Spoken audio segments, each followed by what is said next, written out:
Hello and welcome to another session of GM Tips. Ricky, I'm the GM here. I hope you're doing good. I hope everybody is having a great day so far.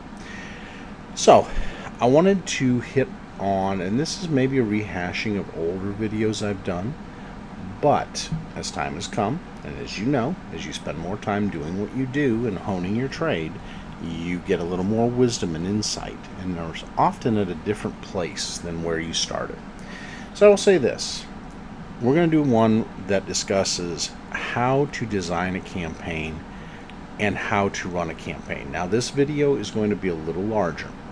It's going to be probably closer to 50 minutes, and I just wanted to warn everybody of that because that is part of the thing. In doing these, I want you guys to be aware that there is a factor of having a longer video sometimes when you're trying to explain a little bit more of a larger concept.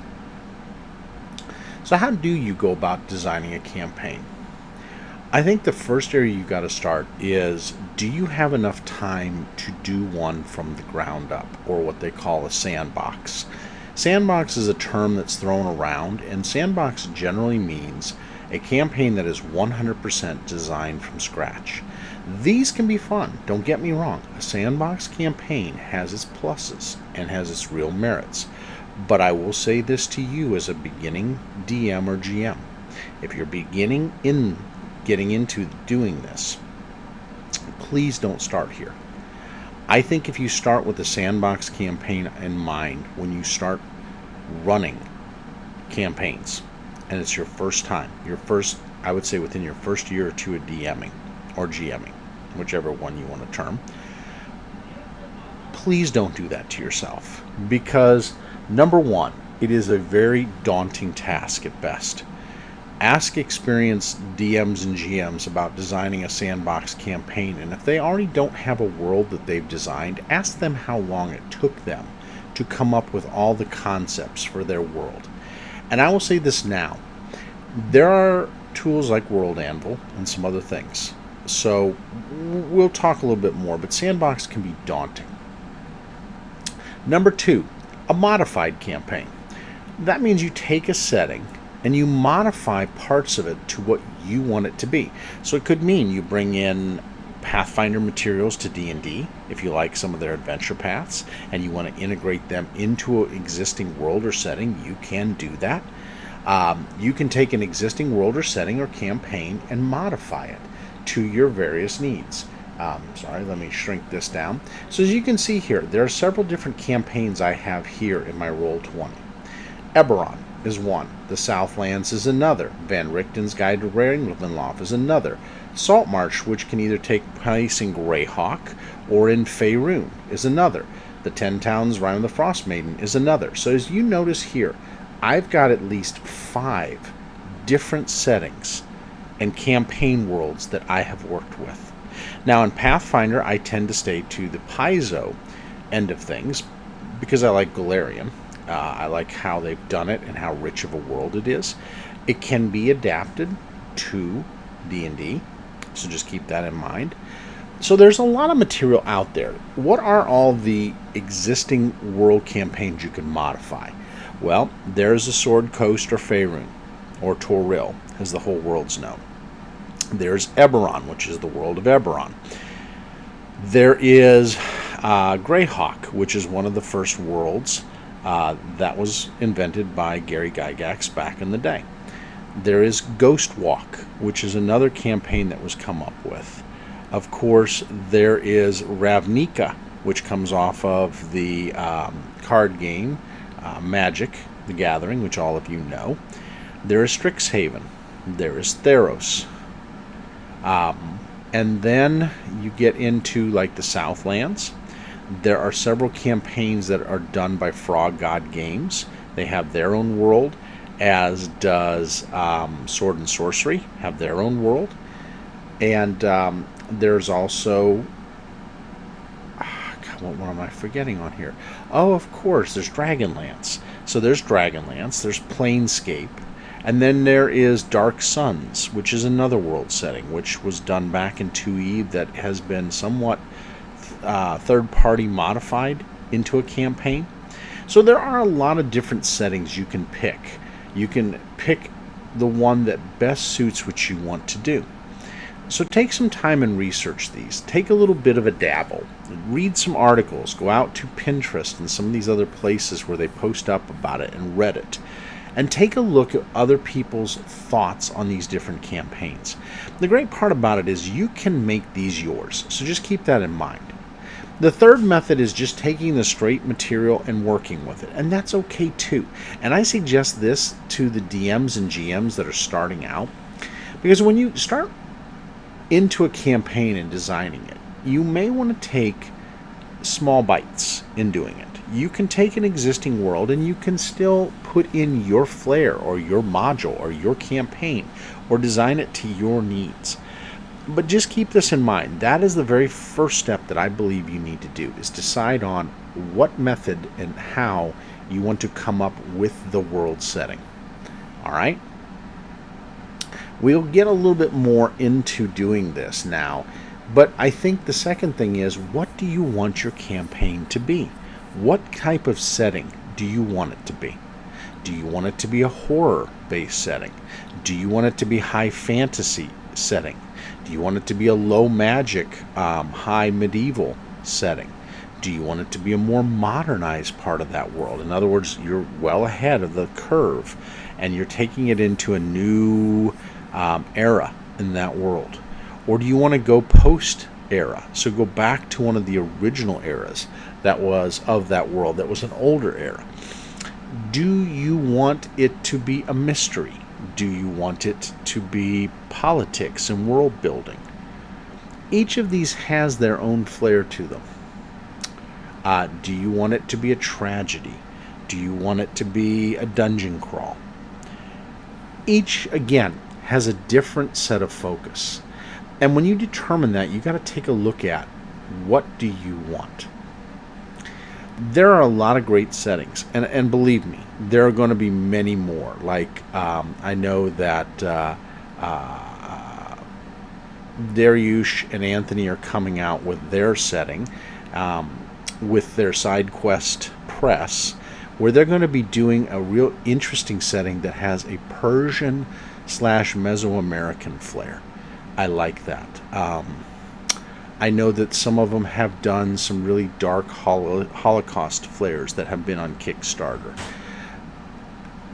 Coming up with your concept will help you to determine, what do you want to sandbox it? Do you want to partially sandbox it, or do you want to use an out-of-the-box type of setting? Okay, so now you've got that kind of in mind. The next thing you want to look at is, how many players are you going to have in that campaign? That's important, because as you design a campaign and you design the layout of it, 4 characters are normally what most books. So if you pick up a book off the shelf, say Icewind Dale, The Rime of the Frost Maiden, or you pick up Ghosts of Salt Marsh, or you pick up Descent into Avernus, all of these are designed with the concept of 4 player characters being a part of things. So 4 players. That's the normal model that most people see for a campaign, is 4 people. But what if you have 2? What if you have 1? What if you have 6? You have to scale it a little bit. You have to look at difficulty level. 6 players can more easily take on the challenge designed for 4. So maybe you got to ratchet down on the difficulty a little more of what you're going to set that campaign to be.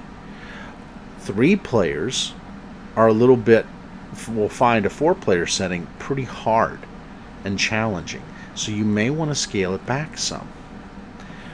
I love when designers of modules sit down and say, hey, this was designed for 4, but here's some ideas if you have 5 players, or 7 players, or 6 players, or 2 players, or solo adventures. There is a guide for that, and we'll discuss a little bit. There's some materials that will help you with that. But find out how many people are going to play consistently in that campaign, and that's important in designing it. I really believe that if you go in with the mindset that your group size is somewhere between 4 to 6 players, you can't go wrong. I've got one campaign that has 6, actually 2 campaigns that have 6, and one campaign that has 5. And I have taken and made the encounters and the different parts, because I take a more already pre-existing setting and then sandbox it to my needs. So I'm able to up the encounter difficulties, I'm able to add creatures, I'm able to maybe change the creature a little bit to another creature. You have to kind of look at that, because the designers aren't planning for that when they plan these. They're planning for 4 players. That's the average. So keep that in mind when you take an off-the-shelf book or setting. With that said, what kind of classes and races do your players want to play? Now, I hate to say that. Going into the design, that plays a huge amount. Because, again, you may design it for one type of setting, and races from another setting are more difficult, or players may not know about certain races and classes that are available in that other setting that you chose. So you want to give them the full benefit of looking at what do they want to play. Southlands is a perfect example. Southlands has a lot of new archetypes, which are the different iterations of the standard class, as well as some interesting new classes that they've come up with. The great part is Roll20 and Fantasy Grounds, which I'm going to share with you guys, both have their materials on them. So they can come preloaded into your settings, so when the players are building their character sheets, they're able to do that. But keep that in mind, because that's important. And that leads to the next thing. What medium do you guys want to use for your campaign? I like Roll20. Roll20 has a great marketplace. Let's go over here and take a look so you guys can see this. So they have different games and game systems. So Starfinder, Pathfinder, Call of Cthulhu, Mothership, which is part of the Tuesday night games. But let's look at more. Let's go here, and I'm just going to put D&D. Let's look at D&D and see what they have to offer, right? So we do a search, and kapow! They'll show you all the D&D stuff that's available. But say I don't want to look at everything. I want to look at just the rule books that are available. So let's go all rule books. And so these are all the D&D rule books that are for 5e, and you can tell by the 5e sticker up here. So Van Richten's Threat-Based Database, Candlekeep Mysteries, they have the Asian Monsters, the core manual.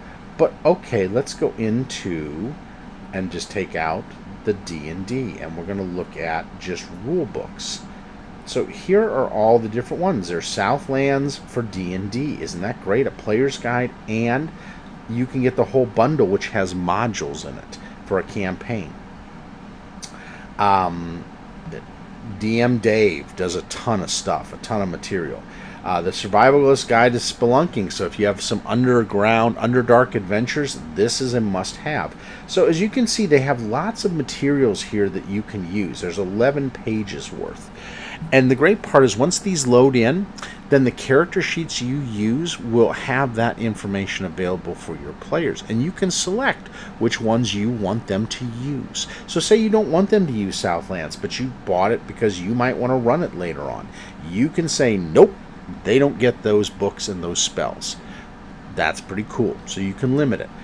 So Roll20 is one place that you can do your games. Now, the great part is you come in here under games, and as you're designing your campaigns, you can go to My Games. Say I want to create a new one. So I'm going to create a new D&D game, and I will call it, oh, I don't know, Van Richten's. So let's go with Van Richten's, okay? Just for kicks and giggles. All right, so we're going to do Van Richten's. And what do I want to choose? Well, I want to choose Van Richten's Guide to Ravenloft, right? You can see here, what character sheet do you want to use? I usually use D&D 5e by Roll20. Real easy to fill out. It's done by Charactermancer, and it lets your characters put in the information. You can do modules. So this is the module and compendiums they have, and the art packs. But you can add more. That's the great part. Once you check I'm ready, okay, so let's go in here and go create game, I'm ready. All right. But say you want to add some other modules in there, okay? Or other content. Well, let's look at what kind of game add-ons I have. Wow, look at all these add-ons. Candlekeep Mysteries, Duergar at a Snow Inn. Let's look here. Ghosts of Salt Marsh. So maybe some things I want to take from Salt Marsh and put in there. You can add any of these type of things you bought into there and add it to the game after the fact. You can put in when the next game will be. So if you click here, you pick the game type. So let's go to Dungeons and Dragons 5e, shall we? But there's so many different ones in here you can do this. But I'm going to do D&D 5e, right? Boom. So there's D&D 5e. And then I want to launch the game. So then it comes up with all your tools. And so you can create things. This is the map section. So you can create new maps, but here are all the maps they have in there. So say you click on this map, it will come up. And then you just drag the little thing across and see, you can show this. Now, if you want to, you can hide parts of it. They've got a thing called Fog of War, that if you don't want your players to see maybe more than the Svalich Woods, you can just do it, and it will allow you to do the Svalich Woods. Now, there are tutorials on Roll20, and the great thing is once you've chosen this, you can do some of the tutorials, and they'll take you through on video on YouTube. I'm not going to pretend to do that. A good friend of mine, Adrestia716, does some great Roll20 videos. She is really good at it. There are others that do that as well, including Roll20, as well as some of the other more popular people that you may know out on YouTube that play D&D. They do them as well. So that's one type of campaign tool that you can use, especially if you got players from all over the place or players that find it hard to make a game. This is easier sometimes than getting together at the home. Again, you can get together at the home. That's always great to do. So let's look here. Let's get out of this one here. That was a bad thing. We will go to the other one. There's another one, and I've used them before. Now, I will withhold my opinion on this one. There is Fantasy Ground or Fantasy Ground University. They have the 39, which you can join any game or host a game with your standard tools. They also have the Ultimate, which has all kinds of cool stuff, and you can share your books with the players. The problem with Fantasy Ground is that each person has to have their own set of books. Now, if you've already bought the books from Paizo or DM's Guild, you can a lot of times redeem the PDFs on here and the material, or they'll give you a discount. So that is a possibility. You can figure it out. It runs for Windows, Mac, and Linux, which is kind of cool. So you can do a free demo. You can check it out, see if you like it. I'm not going to bias you, but that's another tool that you can use. You can use Google Hangouts. Google Hangouts has done a lot towards actually allowing you to put in game material. Now, you're going to have to do a lot because you're not going to have the tools of Fantasy Ground or the tools that are in Roll20. There are other third-party ones if you want to look them up. But my suggestion, because of the materials that are available on them, Roll20 and Fantasy Grounds will be the least amount of work for a new starting DM or GM. If you're a more veteran at doing this, you're a seasoned veteran, then pick whatever medium you want to try. But really, and again, a lot of thought doesn't go into this, but make sure what you want to run, you can easily put into something like this. Why is that an advantage? Because players can play from all over the world in your campaign. So maybe one of your two-year players drop out from a home local game. Well, then you're pretty much stuck unless you can find more players and bring them into your home and trust that. I'm not big on that being a dad. For me, that's just a big risk. So I would say going online and running a game that way is a lot more fun. And it's really cool because you can use things like OBS Studios, and you can tape the session, or you can broadcast it up on Twitch if you want to do that for people to kind of join you and see and have fun with your group. There's different mediums you can use for that, so keep that in mind. I like to use Discord for the voice, and then one of these two for the actual tabletop. Discord does a great job. It allows you to post up things. So say, let's take a look at my Discord server. So here's the Discord server I have. Come on up, Discord. Okay, so I've got my Icewind Dale, my Ghosts of Salt Marsh, and my Realm of Eberron. Well, let's go to Icewind Dale, which is coming up. What do I do in here? I have a general group chat and upcoming sessions. So if people want to join the server, just kind of watch the game and have a little fun with it, they can. And they can come into the general group chat. They can chat about whatever. So we do. We chat about life and other things. We put up a sports and a hobby chat because why? People sometimes don't want to talk about games. We just want to talk with each other about life or hobbies. Then we've got the actual game channels. So we've got a channel that I set up just to show what the loot and XP is. So I can do that, and every session, if somebody misses, they can go back and see how much XP they got, what the loot was, what the game gave them award-wise. I can put in info. So if I want them to know things about the people, what a Northlander looks like, animal companion advancement. I did tables so your animal companions can gain levels. You can do pictures of the different areas so people can see what the area looks like. Then we have a session chat and more. So you just go down there and you have your voice channels. And it's really easy to use. And in my mind, really easy to work with. Now, if you like Zoom Info, if you like Skype, if you like a different way of communicating for a session, that's fine. Find what works for you. Okay? But just at least get to know the options out there. Now, we talked about designing the campaign. So what are some things you can know going into designing a campaign?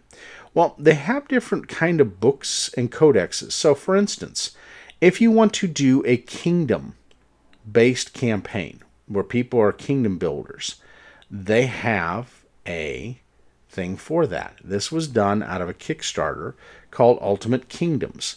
And they actually give you materials so you can build up a settlement, put in the name, put in all the info of key people and buildings, settlement qualities, attributes, advantages you may get from being a part of that, loyalty bonuses, what are their actual income that they bring into that. So what kind of raw materials can you find in that settlement?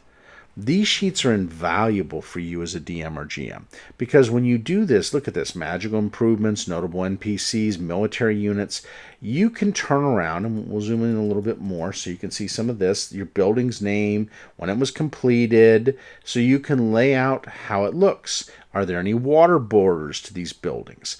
It lets you literally build cities and towns very quickly.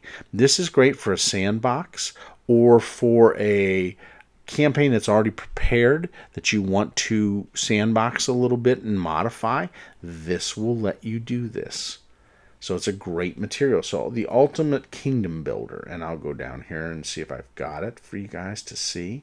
There's Uncaged. Legendary. Nope, I don't have it in this one. But it's there, and it's capable to be used. There are campaigns, so say you want to do a water campaign. They have a pirate campaign compendium from Legendary Games. This has everything you want to know about pirates. Really pretty freaking cool. So let's shrink it down a little bit. It gives you information on building pirate campaigns and characters. Now, Green Ronin has a great one called Freeport. That is a really neat campaign setting that you can use in D&D. That is an all-pirate campaign. That is a built campaign, but it has a lot of room for you to build as well. Keep that in mind. Again, just some materials to share with you guys a little bit. Let's look at so Feywild. If you want to do a campaign in the Feywild, there is a whole set of material for that. Into the Feywild is one set of adventures for that, but there's also others. There is the Gimbel's Guide or A Journey to the Feywild. I love this one. A Journey to the Feywild takes you through the whole setting of what is the Feywild. Who are the key powers? What is it like? It's really well done. You can find a lot of these on either dmsguild.com or you can find them on drivethrurpg.com. And you can do a search and they will take you through and show you. So, look, it shows you the courts, the introductions. They give you some adventures, sources of inspiration. I believe even here at the beginning, it gives you a map of the Feywild, which is really pretty cool. They talk about it a little bit to get you prepared for the Feywild itself, and I love it. Crossing between the land of fairies and the regular world. So keep that in mind. That is available to you. Kobold Press, really great game company. They have a great thing called Midgard. They're the ones that do the Southlands, which is coming out real soon, as well as Midgard. So you got the Northern Midgard, which is your Nordic peoples. Then you come down and have kind of an Eastern European and monster setting area with dragonkin. There's a whole nation of dragonkin that's there.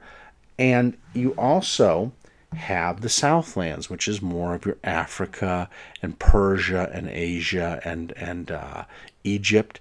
It's really very well written. And it's built in a world that's a flat world versus a round world. So a little bit unique in its design. So yeah, they have whole things. And they also have a Fey realm. So they have a Forest Margrave, but they also have the Fey realm called the Shadow Court. And the Shadow Court is part of the Fey side of things. So it's already pre-built. This one was done Rappanathic. Rappanathic was done in Frog God Games. It is a huge mega dungeon that you can either drop into an existing campaign like Faerun in the Chult Jungle, or you can do it on their world, and they have a whole world setting. So keep that in mind.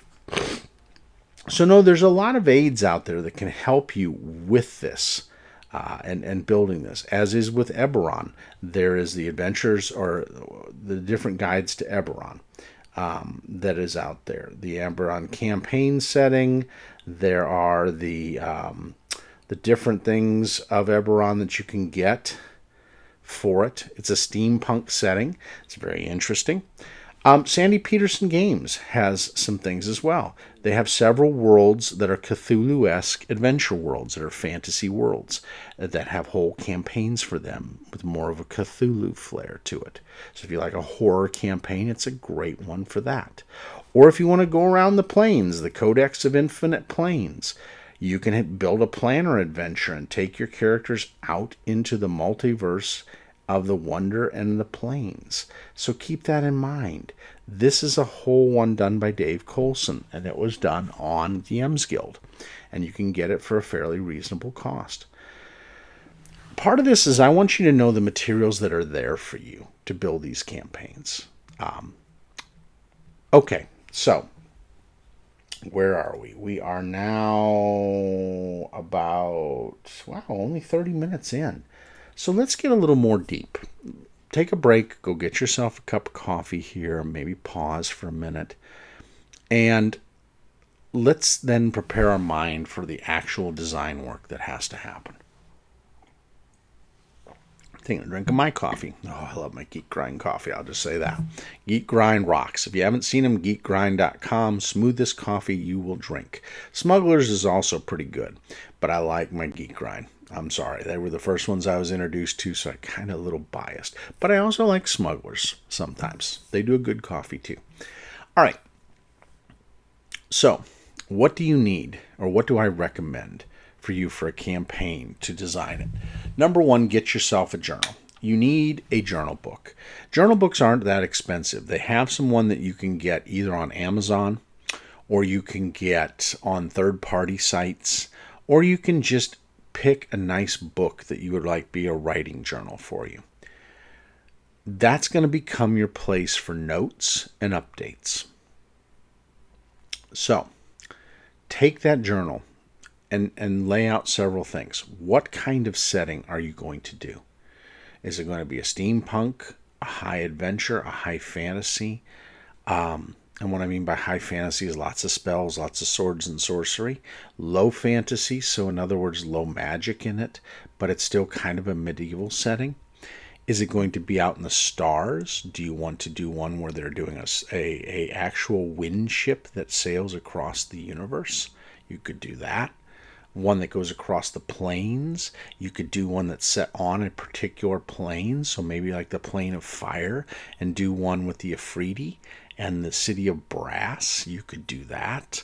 There's a lot of different ideas out there. So write down, maybe brainstorm some ideas and write your top 4 or 5 ideas for your setting. Then look to see if there already are those settings out there, if someone's already done it. Why reinvent the wheel? And I've always said this to people. I get it. You want to make something that's yours. But why reinvent the wheel if someone's already gone down that path? Take their material and modify it some. You may improve upon it or make it more yours by doing that. Less effort, less headache to do it that way, in my mind, than come up with something from scratch. But it's your campaign. So, that's the next part we'll be deciding is, do I take something I modify? Do I just use something as is because I like it as is? Or do I want to come up with my own? Set up what are going to be the key places that your players will come across in that campaign. Those are the areas you're going to have to focus some effort. What are you going to have to focus effort on? Number 1, designing NPCs, non-player characters. I have a guide to that I did. It's the last GM tips that I did was on that. How to design NPCs that are memorable, that will draw your characters in. Now, when you design the NPCs, you can do some just general names and races and what their occupations are. Those are people the party could run into, but they may only run into a handful of times. Those are your 1D dimensional to 2-dimensional non-player characters. A little bit of information, a little bit of description if you want. Pick a picture out for them. But these are ones that, the characters may come across, but they're memorable, but not necessarily a focal point for your players. So those are the first NPCs you're going to lay out. Are there farmers? Are there millers? Are there woodworkers and woodcutters? Are there craftsmen that are part of the guilds and the unions? Is there a union set up? Okay. That's one aspect that you're going to do. Write down the size of what the population is in the place they are. Is it a really small village? Is it a big village? Is it a town? Is it a city? If so, is there a map of the city? Are there key locations that you want the players to come to? You're going to jot those down. Names of places they can go. From there, you got to decide how readily available are items. So the items that are in the Player's Handbook and the DM's Guide and other guides that players can purchase or find or trade for, how available is that material in the finished goods? That's important because players sometimes are going to want to get mega powerful magic items, and the location they're in does not allow for it. I've had that happen. And boy, does it limit what your players do. Or if they can get an item, it takes weeks to get there. So maybe when they need it, they're not going to get it. Interesting stuff, right? Next thing. Key NPCs that they're going to meet, that they're going to talk with time and again. It could be a guild master at an adventurers guild they join that gives them missions. It could be an investigator that investigates crimes and happens in the cities and employs the party to help them to try to solve these things. It could be somebody that actually journeys with them that fills a hole in the party. So you got a warlock, a wizard, a cleric, and a fighter. Well, what are they missing? They're missing tracking skills with the ranger. They're missing a rogue to disarm things, and if they run into really questionable situations. They're missing a monk or a druid or somebody that may be really key. So you've got to look at what holes the party has. Usually I come up with 2 or 3 different unique NPCs that the party can run across, and if they want, can bring with them on adventures. Now, one suggestion: don't have these NPCs take items from the party unless the party wants to share them, money, or experience, or if you advance them without experience. Do that separate. Why is that? I find that the party gripes less if they don't have to give a key item they wanted to a non-player character to be generous. They can do that, and that's okay. And if they do that, that's really cool, and make note of that. But don't force them to have to do it, okay? These NPCs should have a backstory. They should have a personality. They should have a voice. They should have a picture, a unique picture, which you can either commission or you find a very unique picture on Pinterest or out there at one of the other sites that has RPG art, DeviantArt, or maybe ArtStation. Put these with that character so they have a picture and a face that makes these real to them. Give them personalities. You bring these NPCs to life. Maybe they fall romantically for one of the players. Maybe one of the players falls romantically for them. Maybe they get at odds with each other and they become rivals. There's a lot of different aspects, but I will say this. When you design these, use what I've given you on the NPC designing thing for the YouTube video. I'm not going to spend an hour here going through that because I don't think that is warranted when I've already done a video on that can help you. All right, keeping track of time. Sorry, I just want to make sure I keep to my word on this. Then write down things that the players can do. It could be missions or jobs or different things that get them going into an area and introduce them to the area. They may have grown up in the area, but they're not familiar as a player with that area. Their character may be, but they do not know that area as a player. So literally you're taking them through and showing them where they've been, what they grew up with, who they know in that area. That is really fun to watch them then build their character stories on that. That's a key thing when you're designing these campaigns. Make sure you integrate those PCs, those player characters, deep into this. After that, is there a main thread or a main goal for that party? I say this: come up with 3 or 4 different goals that the party can go after. Whether they're going to be heroes or anti-heroes or somewhere in between. Maybe opportunistic sellswords. Who knows what your group is going to want to do. But allow them the freedom of choice. You can have one main place that they always arrive at, but give them different spider webs. Because think of it like a spider web. The center is where they're trying to arrive. But how do you go into that spider web? There's different ways you can go in, right? Different threads that you can go down. That's what you're doing by designing these things. It is important to do that. It will save you headaches, especially if they don't want to go down the thread that you want. And young DMs and GMs, I'm telling you this as a marking point right here. Your party will not go down the path you expect unless you force them.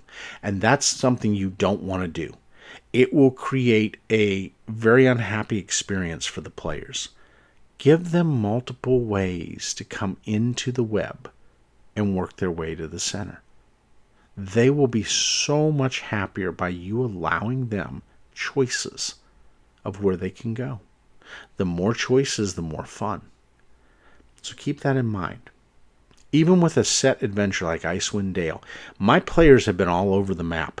I can tell you right now, my players have not followed the path. Well, they did on the first maybe mission. But most of the path they've taken has been way off from what any other Icewind Dale game has been. And I love that. I've given them the freedom of choice of what is important to them. I've even integrated in their side stories with mysteries and things that they've wanted to solve about their past. So I've made it even more diverse. I love it.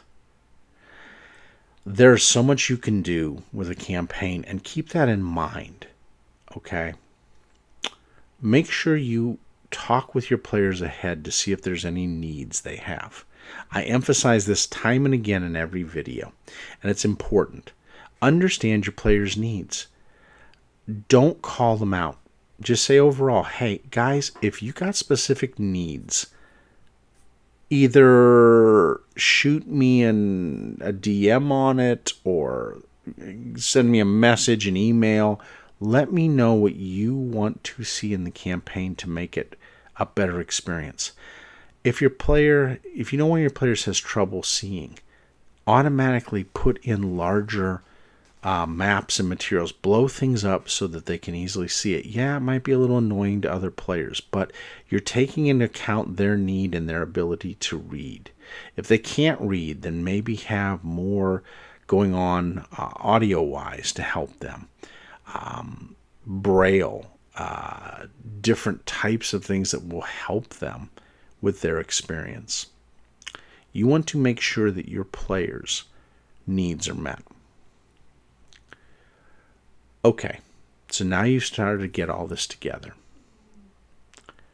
Help them to design their characters. I have a whole thing on that, doing stories and backgrounds. There's a whole GM tips on that. You want to take them through and help them to design characters. Don't be a no person, okay? I know sometimes as DMs and GMs, we want to go, well, I don't like that idea. It's too corny or whatever. It's not your character. It's not your concept, okay? They have a character and concept that may be in mind, or maybe they don't, and you got to give them options. Let the creativity flow.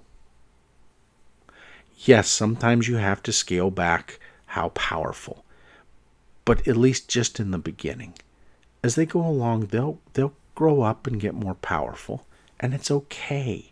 And they're going to defeat some of your big bads. And so you got to have other things in place for when that big bad gets defeated. It's okay. It's their story. Never forget that. It's your campaign, but it's their story. They are creating their story in your setting. That is what makes role-playing game exciting when you game. Is you're creating your own story. Keep that in mind. Don't get offended if they don't like parts of your campaign. It's okay. All right? You're not a failure. It's not a bad thing. They just are focused on an area. Let them have that. Don't be afraid to switch things up during the campaign with those characters as they evolve and grow.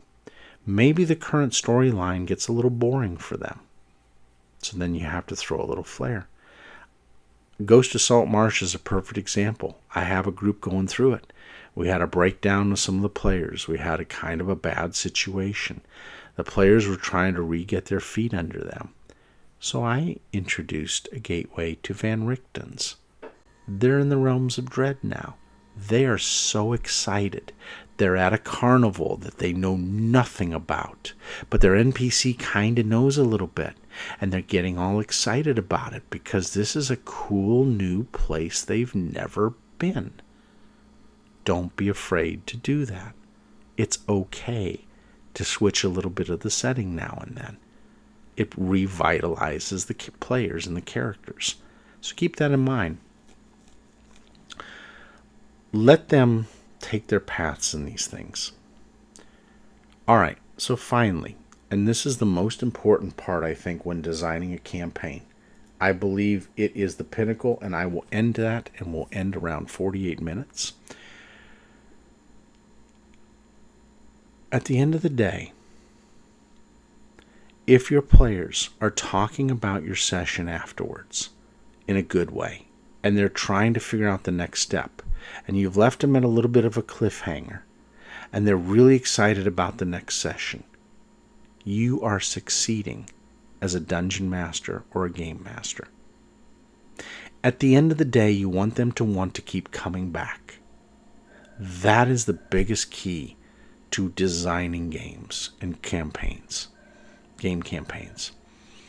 Keep that in mind, all right? Thank you so much. And again, this is kind of a primer. We'll go into more things, and I hope you have a great week this week. And so this is Rick M., the GM, signing out saying, make some fun campaigns.